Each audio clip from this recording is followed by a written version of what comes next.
katotohanan mayroon po tayo, wala po itong pagkakaiba sa makasaysayang sistemang pag-alis sa katotohanan tungkol sa pagkakakilanlan ni Abba Yahweh. Bakit po mga kapatid?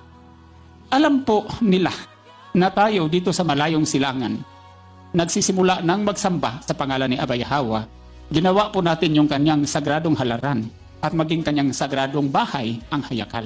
At tayo po ay naghandog.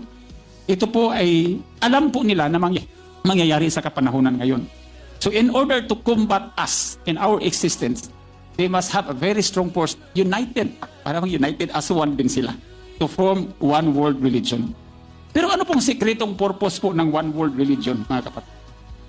Una, patuloy na pagtatago sa pangalan at pagkakakinlan ng Ama ang alahaya na si Abba Yahweh.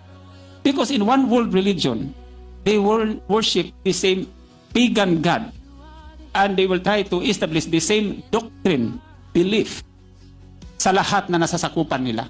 In other words, hindi po ituturo ang tunay na pagsamba at hindi po ituturo ang pagkakakilanlan ng ating dakilang Abba Yahweh. Tandaan po natin sa Book of Isaiah chapter 42 verse 8. Sinasabi po niya yun ni Abba Yahweh, yan ang aking pangalan. Abba Yahweh is my name. But we all know, ang nakalagay doon, Lord is my name. Hindi na po si Abba Yahweh. Sa Torah, may pangalan po talaga si Abba Yahweh o ang ating Ama. Hindi siya isang, sabihin natin, generic being. Hindi pwedeng, halimbawa, barangay kapitan, marami sila barangay kapitan. Mayor, maraming mayor. Presidente, maraming presidente. Hari, maraming hari sa mundo. Pero iisa lang po ang may likha sa atin. Iisa lang po ang alahaya. Iisa lang po ang tagapagligtas. Cannot be a generic one.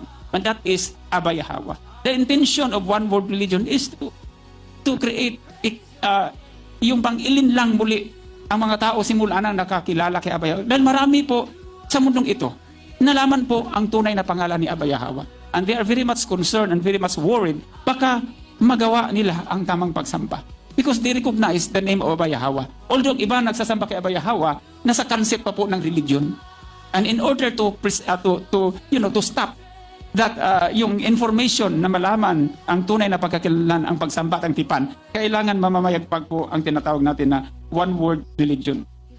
So kapag tinanggal ang pangalan, ayon sa one world religion, nawawala pa rin ang pagkakakilanlan ni Abba Yahweh at napapalitan, patuloy pa rin matanggap ang titulo na nakilala ng tao.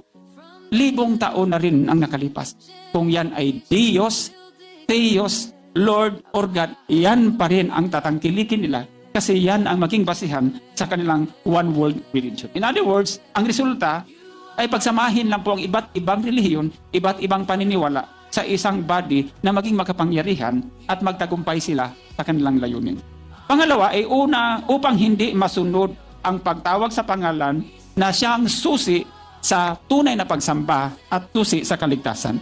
In the book of Joel chapter 2 verse 32, sinabi, ang sino mang tumawag sa pangalan ni Abba Yahweh ay maliligtas.